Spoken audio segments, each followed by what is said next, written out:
Bendiciones a todos los hermanos y amigos que nos ven, todos los que están siguiendo las lecciones de la clase Nueva Vida. Dios los bendiga. Hoy vamos a compartir con ustedes la lección número 10, la administración.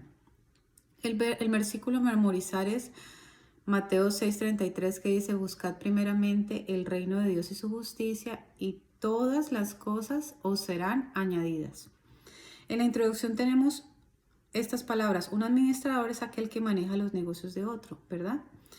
Puede ser su hogar, su estado, finanzas, propiedad. La parábola de Mateo 25, 14 al 30 nos cuenta sobre un hombre que le dio a sus sirvientes dinero para que lo guardasen antes de ir a un viaje muy largo. Y cuando él volvió les pidió las cuentas de todo lo que les había dado. Igualmente nosotros vamos a tener que dar cuentas de todo lo que el Señor nos ha puesto en nuestras manos para cuidar. Dios espera que hagamos algo con las cosas que Dios nos ha puesto a administrar en la vida. Amén. Porque así como cuando alguien te da algo, así mismo, cuando el Señor nos da algo, es porque ha confiado en nosotros. Entonces, Dios no solamente nos da dones, talentos, una familia, nos da finanzas, nos da dinero para poder subsistir, porque sí, nos las da porque Él está poniendo su confianza en nosotros para ver nosotros qué vamos a hacer con todo lo que nos ha entregado. Entonces vamos a las primeras preguntas que tienen como título las pertenencias de Dios. Dice, de acuerdo, 1 Corintios 6, 19 al 20, pues habéis sido comprados a precio. ¿A quién le pertenecemos ahora? Dice la palabra de Dios, hemos sido comprados a precio de sangre. Sabemos que fue la sangre de Jesucristo la que nos compró. Entonces pertenecemos a Jesucristo. Esa es la respuesta del punto número 1. En el punto número 2 dice Mateo 25, 14, 30. ¿Cómo desagrada el sirviente con un talento a su amo? Entonces, ¿cómo desagradó? Si vemos esa parábola, esa está en Mateo 25, 14. Vamos a ir a esa palabra. Mateo 25, 14. 25, 14.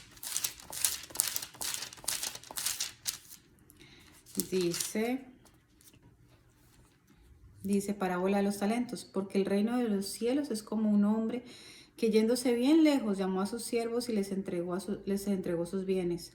A uno le dio 5 talentos, a otro le dio 2 talentos, a otro le dio 1 talento, a cada uno conforme a su capacidad, y luego se fue muy lejos. Y el que había recibido 5 talentos fue y negoció con ellos y ganó otros 5 talentos. Asimismo, el que había recibido 2 talentos también ganó otros 2 talentos. Pero el que había recibido 1 fue y cavó en la tierra y escondió el dinero de su señor. Después de mucho tiempo vino el señor de aquellos siervos y arregló cuentas con ellos. Y llegando él, el que había recibido 5 talentos trajo otros 5 talentos diciendo: Señor, 5 talentos me entregaste, aquí tienes, he ganado otros 5 talentos sobre ellos. Y el Señor le dijo: bien, buen siervo y fiel, sobre poco has sido fiel y sobre mucho te pondré, entra en el gozo de tu Señor. Y llegando también el que había recibido 2 talentos, dijo: Señor, 2 talentos me entregaste, aquí tienes, he ganado otros 2 talentos sobre ellos. El Señor le dijo: bien, buen siervo y fiel, sobre mucho has sido fiel, sobre poco has sido fiel, sobre mucho te pondré, entra en el gozo de tu Señor. Pero llegando también el que había recibido 1 talento, dijo: Señor, te conocía que eres un hombre duro, que ciegas donde no sembraste y recoges donde no esparciste. Por cual tuve miedo y fui y escondí tu talento en la tierra. Aquí tienes lo que es tuyo. Respondió el Señor y le dijo: siervo malo y negligente, ¿sabías que ciego donde no sembré y recojo donde no esparcí? Por tanto, debías haber dado mi dinero a los banqueros, y al venir yo hubiera recibido lo que es mío con intereses. Quitarle pues el talento y darlo al que tiene 10 talentos, porque el que tiene le será dado, y el que tiene le será dado y tendrá más, y el que no tiene, aún lo que tiene le será quitado. al siervo inútil, echarle a las tinieblas de afuera y allí será el lloro y el crujir de dientes. Vean, hermanos, qué palabra tan dura, tan dura. Como dice al final que el que tiene le será dado más y el que no tiene le será quitado hasta lo que tiene. O sea, Dios nos ha dado a todos algo. Dios nos ha dado a todos un talento. Dios nos ha dado a todos un ministerio. Nos ha dado dones. De pronto no somos buenos no todos vamos a servir para predicar. No todos vamos a servir para enseñar. No todos vamos a servir para hacer de pronto, para llevar un liderazgo en la iglesia. Pero todos somos buenos para algo. Todos sabemos hacer algo. Y da mucha pena que hay muchas personas que tienen mucho que dar, tienen muchos talentos, tienen mucho que entregar a la obra de Dios y jamás, nunca los ponen al servicio del Señor. Entonces, Dios nos va a tomar a cuenta de eso. Qué cosa tan dura, porque habla de los talentos. Dice el que tenía recibió más. El que tenía un talento, ese talento se le fue dado al que tenía 5 talentos, al que tenía 10 talentos. ¿Por qué? Porque uno recibe conforme lo que uno hace, conforme lo que uno entrega. Es la ley del Señor. Nosotros vamos a recibir conforme a lo que nosotros hemos entregado y hemos dado. Entonces, claro, el que tenía 10 era porque había trabajado y había dado mucho de sí. Entonces, aún el que no tenía nada le fue entregado todo lo que poseía al que tenía más. ¿Por qué? Porque esa misma ley hizo que esa persona recibiera más. Si nosotros logramos entender eso, vamos a entender una bendición espiritual muy importante. La bendición de saber dar y dar con el corazón correcto, de saber entregarnos y de saber entregar nuestra vida al Señor y a los demás. Entre más nosotros nos damos a otros y entre más nosotros sabemos entregar, así mismo también vamos a recibir. Y no les estoy hablando del Evangelio de la prosperidad. No me van a confundir con eso porque no estoy de acuerdo con ese tipo de enseñanzas. Pero sí sé que Dios bendice al que da con amor y con alegría y al que trabaja en la obra del Señor con amor. Sí sé porque lo he experimentado muchas veces, hermanos. Entonces, quiero que hoy nos enfoquemos en esa lección. Entonces dice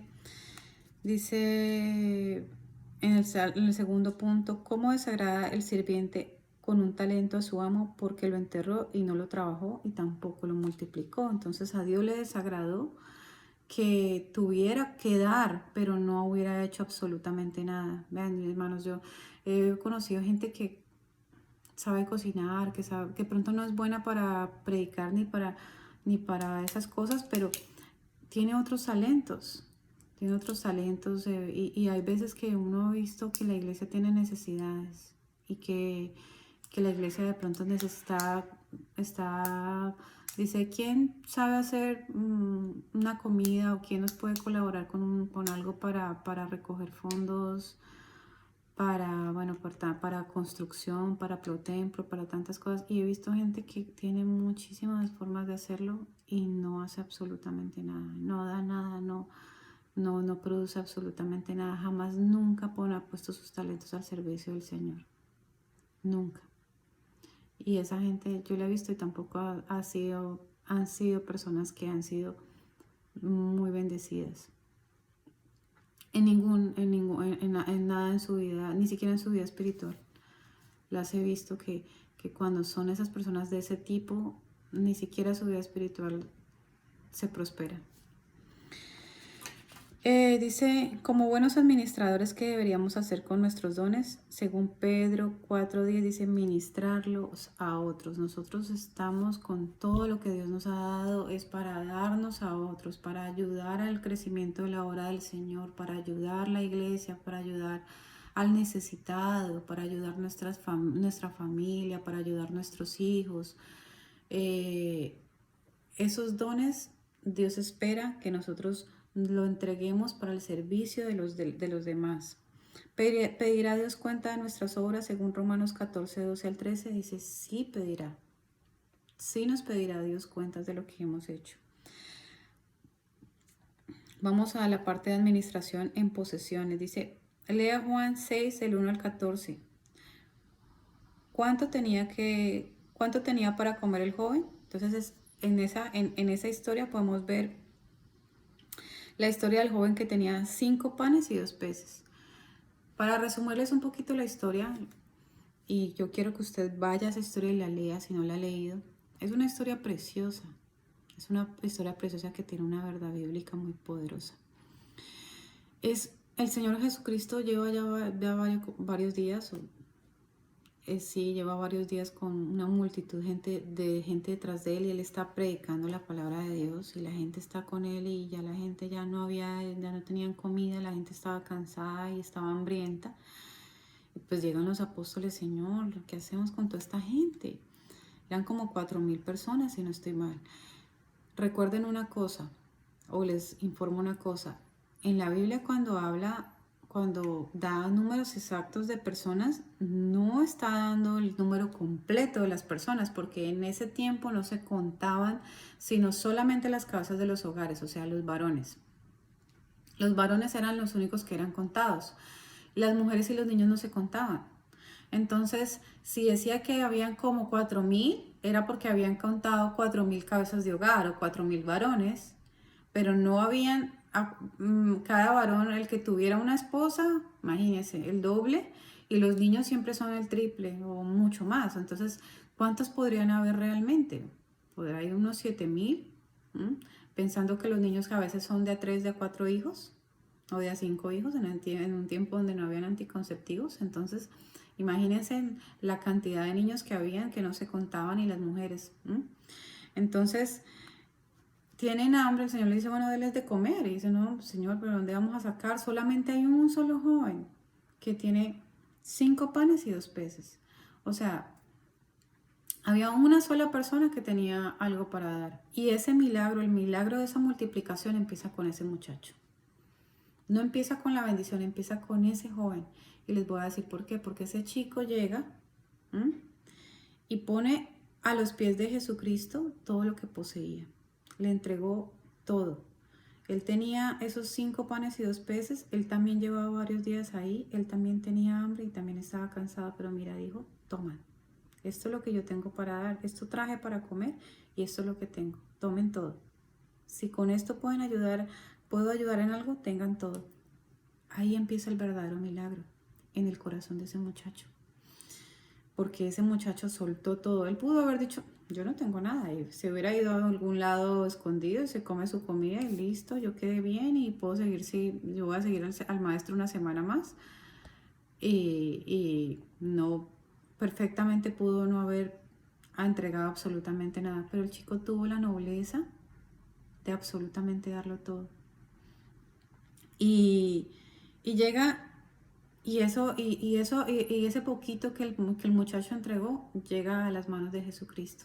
Él dice la palabra de Dios que Él lo bendice. Si ustedes ven esa historia, quiero que ustedes vayan a la palabra de Dios y la lean. Él lo bendice y lo entrega a los apóstoles. No dice que lo bendice y se multiplica, no dice. Él dice que él solamente lo bendice y se lo entrega a los apóstoles. O sea, imagínense en esa escena. Yo me pongo ahí. Y que el Señor me entrega otra vez los mismos 5 panes y los 2 peces para todo ese montón de gente. ¿Ustedes no se ponen a pensar en eso? O sea, imagínense que llega y le entrega lo mismo. Porque no dice que ahí hubo el milagro de la multiplicación. No fue en el momento de la bendición. Fue en el momento de la repartición, ¿no? Entonces ellos llegan y cogen esa cesta bendecida, pero igual seguía siendo un poquito, y la multitud de gente que no se podía ni contar. Entonces llegan y, bueno, ya, empiezan y parten el pan y le dan al uno, parten y le dan al otro y se empieza a multiplicar, y parten y le dan al otro y le dan al otro. y se empieza a multiplicar. Cada vez que iban seguro partiendo y repartiendo, se empezaba a dar el milagro, se empezó a dar el milagro cuando soltaron lo que tenían, cuando se soltó lo que ellos poseían. Ahí fue donde se dio la multiplicación, cuando entregaron todo. Imagínense, si ustedes ven eso, se van a dar cuenta, léanlo en la palabra de Dios. Ahí es donde empieza el milagro, cuando se empieza a repartir. Ahí es donde se presenta el milagro de la multiplicación. Dice que comieron todos, hasta que quedaron saciados. Y hubo para recoger en cestas. No recuerdo muy bien cuántas cestas recogieron, pero hubo para recoger, o sea, sobró. Entonces vean ese principio bíblico, lo que es entregar de corazón, lo que es dar con el corazón correcto. Cuando nosotros sabemos dar con el corazón correcto, esas bendiciones vuelven a nosotros de una manera multiplicada. Y no solamente dinero, hermanos, no estoy hablando de dinero. A veces es el tiempo. A veces hay una persona que necesita que lo escuches, que le des tu tiempo, que te preocupes por alguien. Y así mismo, con ese mismo corazón con que tú das, ese mismo corazón tú vas a recibir. Entonces miren ese principio bíblico tan precioso. Y la importancia de saber soltar. Y de saber soltar todo y ponerlo en las manos de Dios. Y aprender también a vivir por la fe.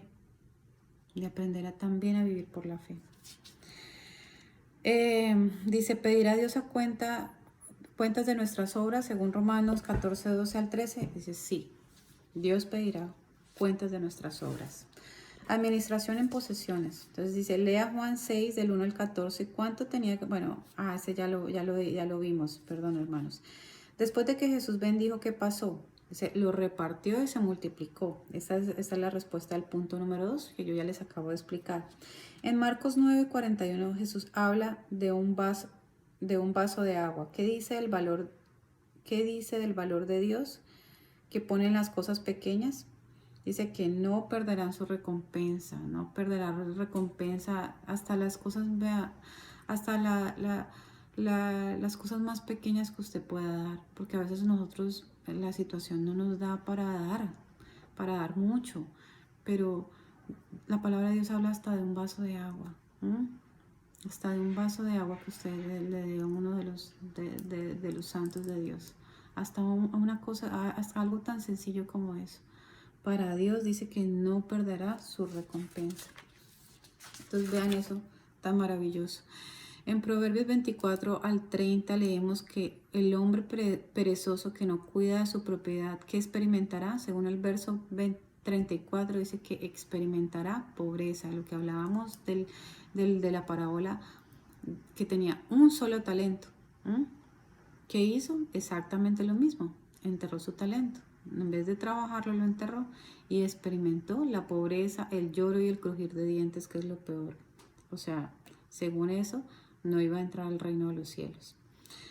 Dice, administrando las finanzas. Bueno, vamos a esta parte de la administración de nuestras finanzas. Dice, en las escrituras, en los dos testamentos, tanto en el Antiguo como el Nuevo, hacen una referencia a pagar los diezmos a Dios. La palabra diezmo viene de la palabra griega deca, que significa décima parte. Entonces, dice el punto número 1. Regañando a los fariseos, Jesús les dijo que era necesario que pagasen sus diezmos. Según Mateo 23, 23, dice sí. Era necesario. Vamos a Mateo 23, 23. Aquí está Jesús hablando con los fariseos y les habla de los diezmos.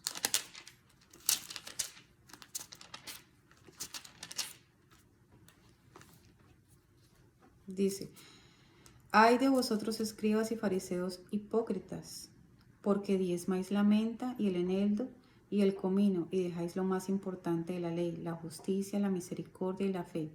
Esto era necesario de hacer sin dejar de hacer aquello. O sea, él les estaba diciendo, ustedes no les faltan a Dios con los diezmos, pero ustedes hacen otras cosas que también Dios les está demandando y no lo hacen. Entonces les decía, era necesario que hicieran eso, era necesario que ellos diezmaran lo que ellos producían. La gente dice a veces, pero es que ¿qué era la menta? ¿Qué era el eneldo? ¿Qué era el comino? Era el sustento de ellos. En ese tiempo la mayoría de ellos eran agricultores. Ellos estaban, ese era su sustento. Hoy en día muy pocas personas viven de la agricultura, pero en ese tiempo sí era el sustento de ellos. Y era como ellos también vendían y como ellos comerciaban. O sea, eran cosas muy importantes. Entonces les faltaba la justicia, la misericordia y la fe. Eran cristianos solamente por fuera, pero no eran cristianos, no cristianos. Practicaban el judaísmo solo por fuera, por las apariencias, pero por dentro no, realmente no eran hombres de fe. Era lo que mostraban por fuera, no por dentro. Entonces, pero dice que esto era necesario de hacer, o sea, era necesario que ellos sí hicieran eso. No les estaba reprendiendo el que ellos dieran, no les reprendió eso. Les estaba reprendiendo que en su corazón ellos no habían trabajado, estaban trabajando por fuera y estaban dándolo en lo físico, pero no estaban dando en lo espiritual. Eso era lo que el Señor les estaba reprendiendo. Entonces dice, Proverbios 3:9 nos dice que honremos al Señor con nuestros bienes y con las primicias de todos nuestros frutos. Dice que honra a Jehová con tus bienes y con las primicias de todos tus frutos. Entonces, nosotros debemos honrar al Señor. Nuestra ofrenda es una forma de honrar a Dios, es una forma de alabar a Dios, es una alabanza a nuestra ofrenda. Y las primicias es algo muy importante.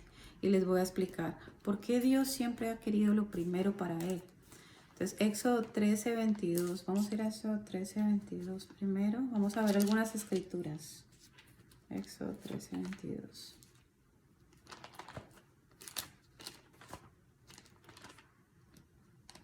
O Génesis 28:22 mejor. Vamos primero a Génesis 28:22.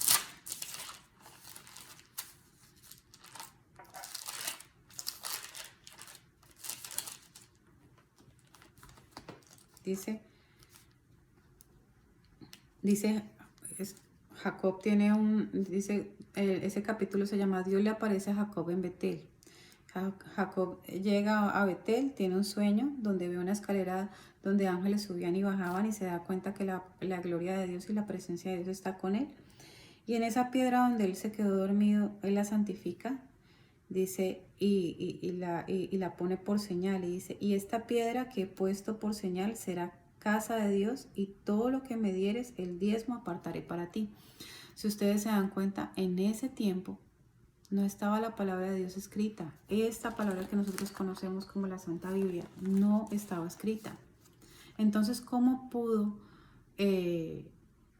Jacob saber, o cómo pudo saber del diezmo? ¿Cómo pudo Jacob decir, voy a apartar la 10ª parte de lo que yo gano, de todo lo que gano, si tú me prosperas y si vas conmigo y no me falta el pan, y si tú estás y si tú me bendices y puedo otra vez regresar a la casa de mis padres? Yo de esas bendiciones, todas esas bendiciones que tú me des, yo voy a apartar la 10ª parte para ti. ¿Cómo sabía él? No, Dios no se lo dijo. Si vemos ahí, él tuvo ese sueño, pero en ese sueño no le dijeron, oye, da los diezmos. No. Jacob, da los diezmos. No. En ese sueño no tiene eso. Jacob, acuérdense que Jacob se había robado la bendición de su hermano, pero la tenía. Dios había permitido que se quedara con esa bendición. O sea que él tenía esa bendición de Abraham, que se pasaba de generación en generación. Abraham había apartado los diezmos según, eso está, a ver dónde está, Hebreos 7:1.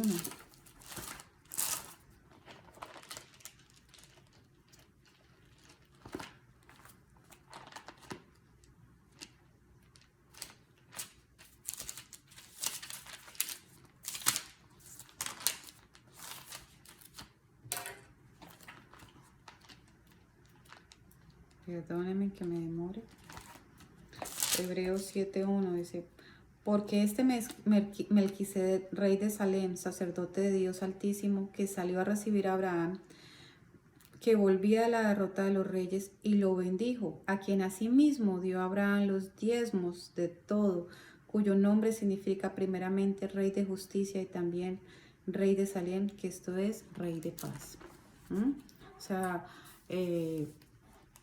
ahí vemos como Abraham también había apartado sus diezmos para Melquisedec.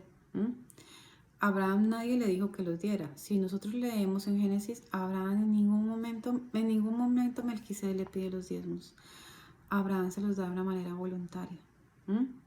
O sea, Dios les revelaba en ese tiempo a ellos. Ellos no tenían palabra escrita, porque todavía Moisés no había escrito el Antiguo Testamento, los primeros libros, el Pentateuco. Todavía no había sido escrito, que son los primeros 5 libros de la Biblia. Entonces, ellos recibían lo que ellos hacían espiritualmente, lo recibían de revelación de Dios. Entonces, hay gente que dice, yo no doy los diezmos porque eso era en el Antiguo Testamento. Eso era para la ley. Pero si ustedes se dan cuenta, la ley todavía no existía con Abraham y Jacob. Pero ellos ya habían dispuesto en su corazón a apartar los diezmos para Dios. Y lo hicieron de una manera de agradecimiento. Yo creo que ellos no lo hicieron pensando en que Dios los bendijera y les diera más. Nunca. Sin embargo, hay una bendición detrás de dar los diezmos, detrás de dar las ofrendas, porque no es solamente dar los diezmos, es también ofrendar. Entonces, hay una gran bendición que se da. Hay mucha gente que critica a los cristianos porque dan sus diezmos, porque no entienden la palabra de Dios. No entienden que es un principio bíblico muy poderoso, muy poderoso.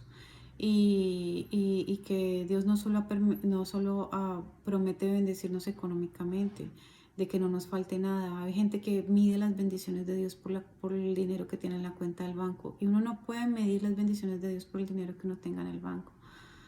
Porque hay personas que no tienen nada de dinero en el banco, pero son inmensamente bendecidos. Tienen una familia bonita, tienen hijos que están sujetos a Dios.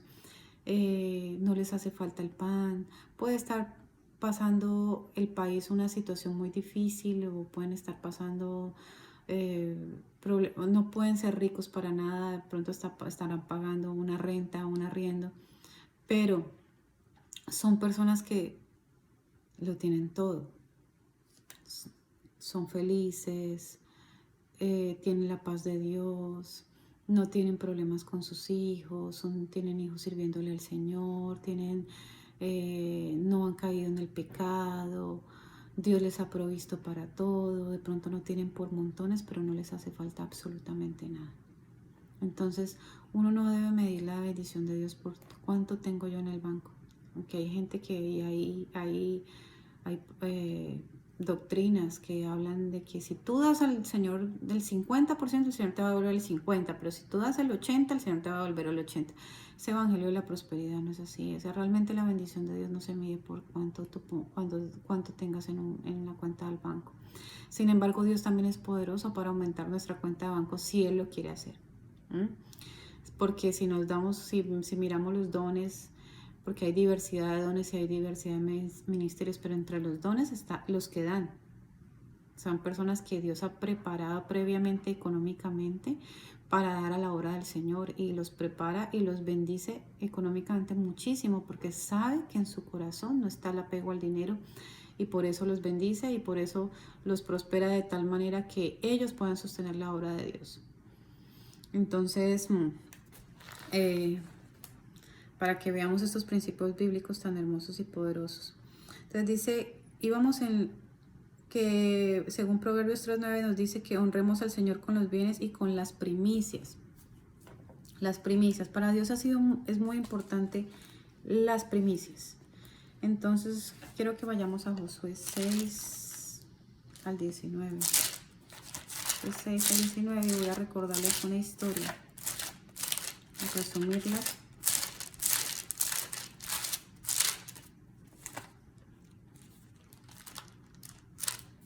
Josué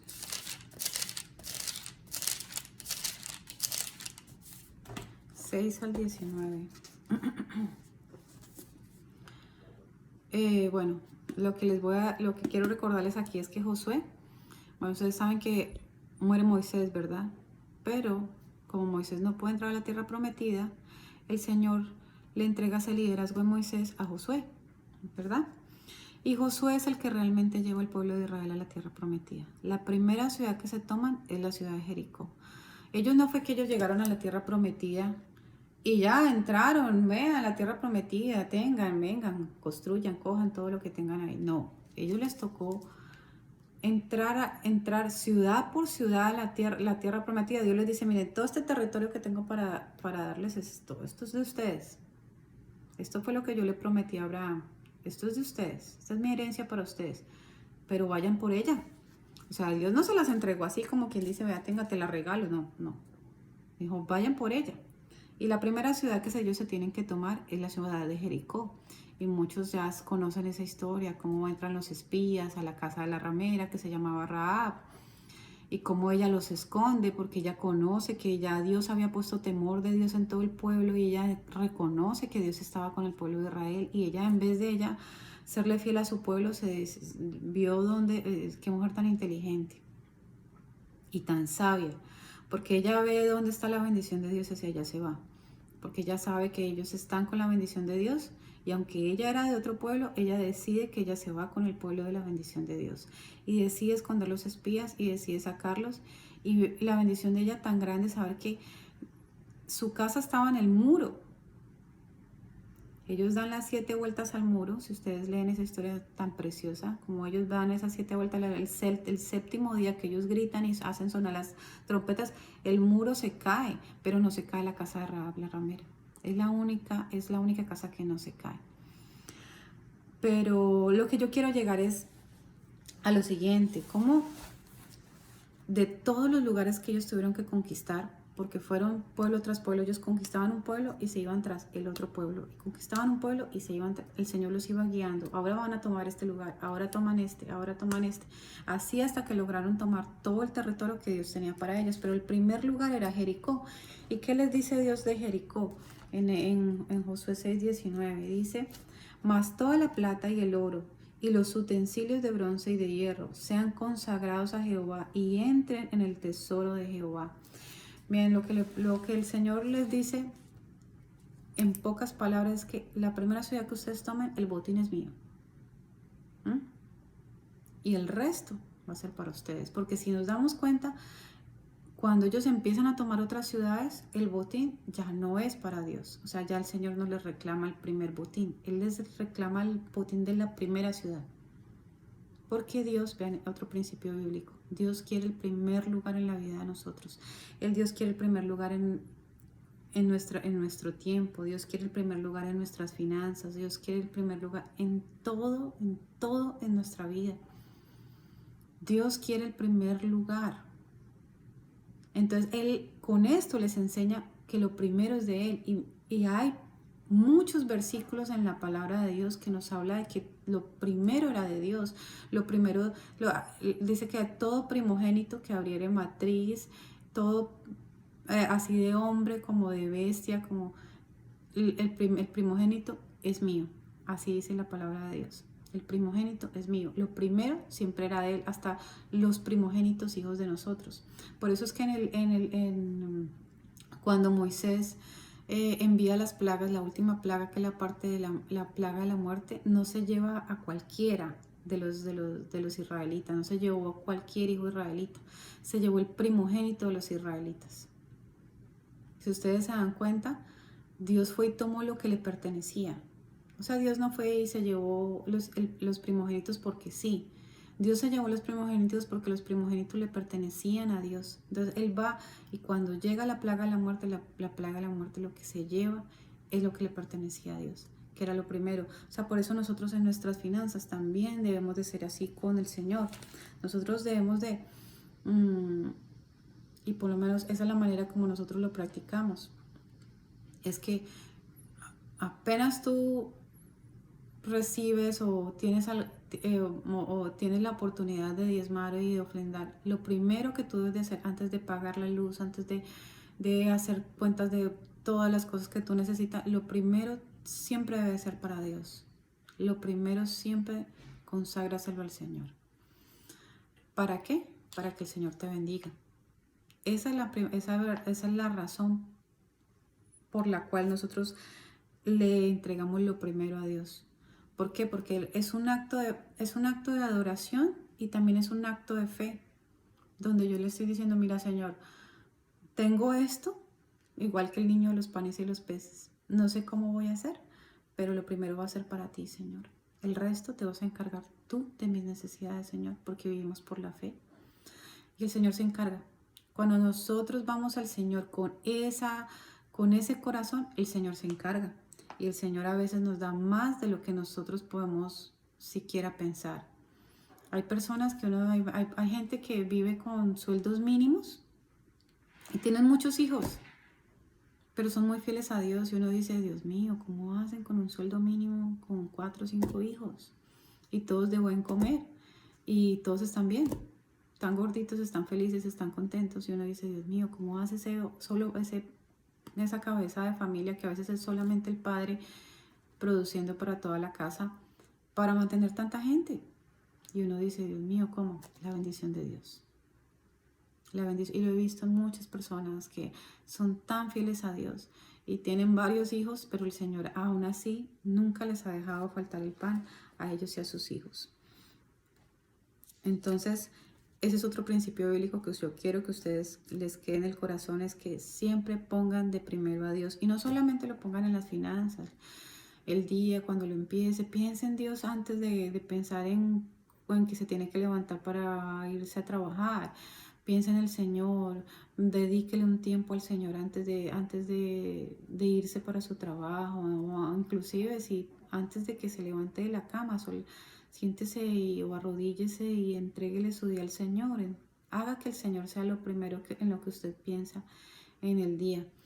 Y entréguele su día, entréguele su corazón, ofréndele su corazón, ofréndele su mente, ofréndele sus labios y alábelo. Que sea lo primero que el Señor escuche de usted, en vez de ser una queja o que no escuche absolutamente nada de usted, ofréndele su oración.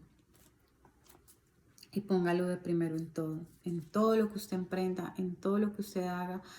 Si usted va a emprender un negocio, si usted va a cambiar de trabajo, busque la voluntad de Dios primero, ponga al Señor primero. Señor, estoy en tu voluntad, moverme, muéveme.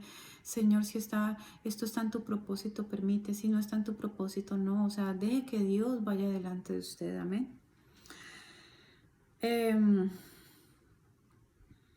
Dice, ¿qué pasa cuando honramos a Dios dando generosamente? Según Proverbios 3:10, dice, serán llenos tus graneros con abundancia. A ver, vamos a Proverbios 3:10.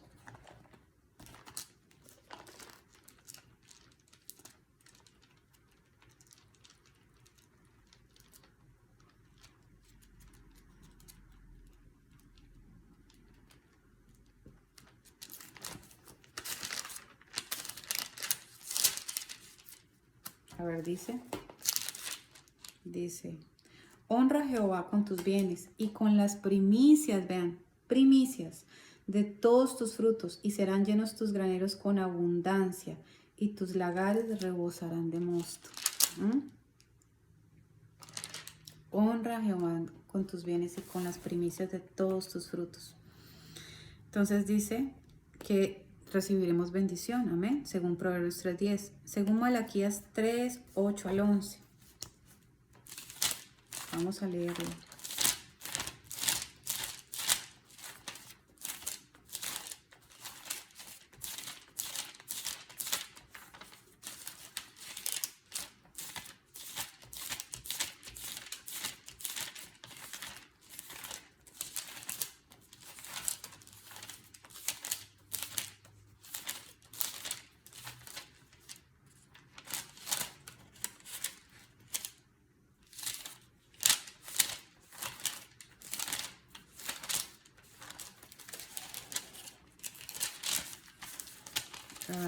Malaquías. Ok. Malaquías 3:10. Vean eso tan hermoso. Dice, Vamos a ver, leerlo desde el 8. Dice, el pago de los diezmos, así se llama. Dice, ¿robará el hombre a Dios? Dice, pues vosotros me habéis robado. Y dijisteis, ¿en qué te hemos robado? Dice, en vuestros diezmos y en vuestras ofrendas. Dice, malditos sois con maldición, porque vosotros, la nación toda, me habéis robado. Traed todos los diezmos al alfolí, y haya alimento en mi casa. Y probadme ahora en esto, dice Jehová de los ejércitos, si no os abriré las ventanas de los cielos y derramaré sobre vosotros bendición hasta que sobreabunde. Dice, reprenderé también por vosotros al devorador y no os destruirá el fruto de la tierra, ni vuestra vid en el campo, y vuestra vid en el campo será fértil, dice Jehová de los ejércitos. Amén. Y todas las naciones os dirán, bienaventurados, porque seréis tierra deseable, dice Jehová de los ejércitos. Miren esto tan precioso. Primero, el no dar nos trae maldición. Pero cuando nosotros, miren, Dios está pidiendo, probadme. O sea, Dios está diciendo, hombre, ¿no me creen? Pruébenme. Imagínense, o sea, probar a Dios con esto. Si no, dice, si no, derramaré bendición hasta que sobreabunde. Eso es una bendición muy grande, hasta que sobreabunde. Y dice, no solamente les enviaré bendiciones, ustedes van a ser prosperados, sino también reprenderé al diablo por ustedes y no los dejaré que les toque lo que yo les he dado en bendición. Entonces muchas veces, a veces nosotros no vemos esto tan importante, pero créanme que es muy importante. Si hay algo que desestabiliza un hogar son las finanzas. Si nosotros tenemos problemas económicos, eso empieza a traer desestabilidad en un hogar y Dios lo sabe. Vean, hay más versículos que hablan de las finanzas en la palabra de Dios que de cualquier otra cosa. Porque Dios sabe lo importante que es tener unas finanzas saludables. Y una manera también de tener las finanzas saludables es no gastando más de lo que nosotros podemos gastar. O sea, también hay que saber presupuestar. Después de que usted ha dado sus diezmos, sus ofrendas, aprenda y presupueste sus gastos. No sea de esas personas que usted lo gasta todo en un momentito o que queda debiendo, que le debe al uno, le debe al otro, le debe al otro, le debe al otro, y cuando llega su sueldo usted siempre va a estar debiendo porque va a estar siempre pagando deudas. Pídele a Dios que si usted es de esas personas que usted está teniendo muchas deudas en este momento, pídele a Dios que lo ayude y le dé la sabiduría para salir de ellas. Pero si Dios le ayuda y sale de ellas, no vuelva a meterse en más. No vuelva a meterse en más y trate de vivir de acuerdo a sus posibilidades, de una manera sabia. Si puede ahorrar, ahorre, porque no sabemos los días que vengan. Miren, con esto de la pandemia mucha gente ha estado sin trabajar por mucho tiempo y ha sido difícil para muchas personas, ¿sí? Entonces, no sabemos qué venga, porque cada día la Biblia dice que los días son malos. Entonces, que Dios nos dé la sabiduría para manejar nuestras finanzas con sabiduría. Amén. Entonces dice, mencione las dos promesas que Dios da.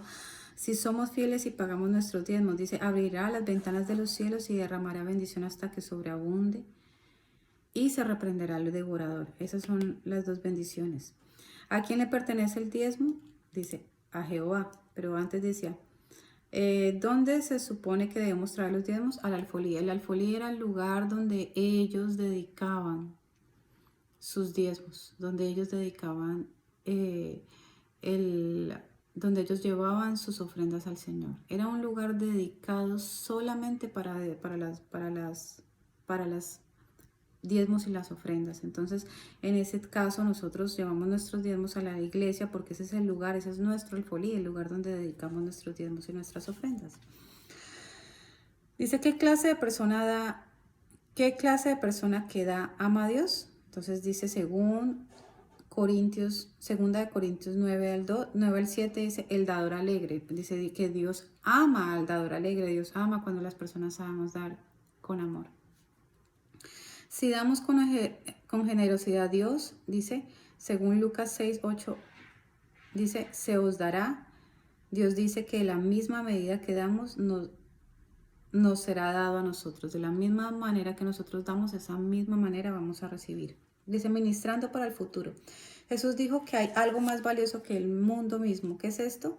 Según Mateo 16, 24 al 26, es la salvación. Vean, hermanos, la salvación es otra manera de administrar. Hablando de la administración, nosotros tenemos que saber también llevar nuestra vida espiritual. No solamente Dios quiere que nos enfoquemos en el dinero, nuestra vida espiritual también también nosotros somos ese talento. Nuestra salvación es ese talento que Dios nos ha dado. Entonces, nosotros, ¿qué vamos a hacer con el Espíritu Santo que ya tenemos dentro de nosotros? ¿Vamos a dejarlo morir? No orando, no ayunando, no acercándonos a Dios. Vamos a dejarlo morir no haciendo las obras buenas que Dios nos ha llamado a hacer. Entonces, para Dios, que nosotros administremos nuestra salvación también es muy importante. Dice, el Señor promete que todas nuestras necesidades serán satisfechas si buscamos primero, ¿qué? Dice, el reino de Dios y su justicia, según Mateo 6:33. Si nosotros realmente entendemos esto, que nosotros debemos de verdad enfocarnos en la obra del Señor, enfocarnos en lo que en ese llamado que Dios ha puesto en nuestras vidas, en ese llamado de salvación, en acercarnos a ganar el perdido, en servir al Señor y enseñar a nuestra familia a servir al Señor, dice que todas nuestras necesidades serán satisfechas. Amén. Porque si buscamos primeramente el reino de Dios y su justicia, todo lo que nos necesitamos nos vendrá por añadidura. O sea, Dios sabe lo que vamos a necesitar. A veces no tenemos ni que pedirlos, pero a veces tenemos que dedicarnos a pedir porque no hemos dado al reino de Dios lo que debemos de dar. Para terminar, dice, Jesús dijo que deberíamos de hacer tesoros y hacer inversión en el cielo, según Mateo 6, 20 al 21. ¿Por qué es tan importante esto? Pues porque dice, haced pues tesoros en el cielo donde donde nadie te lo puede robar, ni puede venir la polilla, ni el orín, ni el moho a corroerte los tesoros. Si tú haces tesoros en la tierra, los tesoros en la tierra tardan. Mire, nosotros llegamos a este mundo sin nada y así mismo nos vamos a ir. Pero a veces nos importa más hacer tesoros en este mundo, con tener cosas materiales. Y no pensamos que realmente nuestro verdadero tesoro está en el cielo. Nosotros debemos hacer nuestros tesoros en el cielo en oración, en ofrendas para la obra del Señor, en preocuparnos por las personas. Esos son los tesoros en el cielo, en preocuparnos por ganar las almas, por ganar nuestros hijos, por ganar nuestra familia, porque no solamente se trata del dinero, como les digo. También tesoros en el cielo es cuidar bien nuestros hijos. Es darles un buen ejemplo, es estar pendiente de ellos, de qué miran, de qué están haciendo, de que enseñarles de Dios, tratar de que ellos tengan temor de Dios en su corazón, enseñarles valores cristianos. Eso también son tesoros en el cielo, porque así como yo voy a salvar mi alma, también estoy salvando el alma de mi hijo, pero hay personas que dejan crecer los hijos de cualquier manera, los dejan estar en televisión todo el día, los dejan que vean todo tipo de películas y que se sienten todo el día, que solamente coman y vean televisión. Y no se preocupan por cuidar lo que los niños están mirando, lo que los niños están leyendo, lo que los niños están jugando. No se preocupan por eso. Y a veces de pronto dirán que con ir a la iglesia y con que reciban escuela dominical es suficiente, pero no es suficiente. El trabajo con la familia nunca se va a acabar. Y eso hace parte de los tesoros en el cielo, porque yo me quiero ir al cielo, pero yo quiero que mi familia vaya conmigo. Yo no sé usted, pero yo quiero que mi hijo vaya conmigo, yo quiero que mi esposo vaya conmigo, que mi madre vaya conmigo, que toda mi familia vaya conmigo. Entonces, eso hace parte de hacer los tesoros en el cielo, de que nosotros nos preocupemos por la salvación también de otras personas. Dice, Pablo peleó la buena batalla y terminó su carrera. ¿Qué estaba esperando? Recibir de Dios, dice, segunda de Timoteo 4, del 7 al 8, dice, la corona de justicia. Van a haber coronas físicas para el que se esfuerza en la vida espiritual. Van a haber coronas físicas y yo quiero esa corona. En resumen, dice, es un privilegio ser hijo de Dios, es una manera de vida que recompensa porque ahora hay significado en las cosas que hacemos grandes y pequeñas, porque usted lo reconoce como el Señor de su vida, le intenta servir con todo su corazón, mente y cuerpo, usando fielmente sus talentos y sus posesiones que Él le ha dado para que avance en su reino. Según Gálatas 6:9, no nos cansemos pues de hacer el bien, porque a su tiempo segaremos y no desmayamos, hermanos. No nos cansemos. Nunca nos cansemos de hacer el bien a las otras personas, de hacerle bien a nuestra familia, de hacer el bien en la obra del Señor, porque a su tiempo, al tiempo de Dios, cuando Dios sabe que es correcto, ahí vamos a recoger todo lo que hemos dado. Dios los bendiga a todos. Espero que esta palabra haya sido de bendición para su vida. Si ha sido de bendición para su vida, compártala con otra persona que crea que necesita esta palabra y siga estas enseñanzas. Dios le bendiga.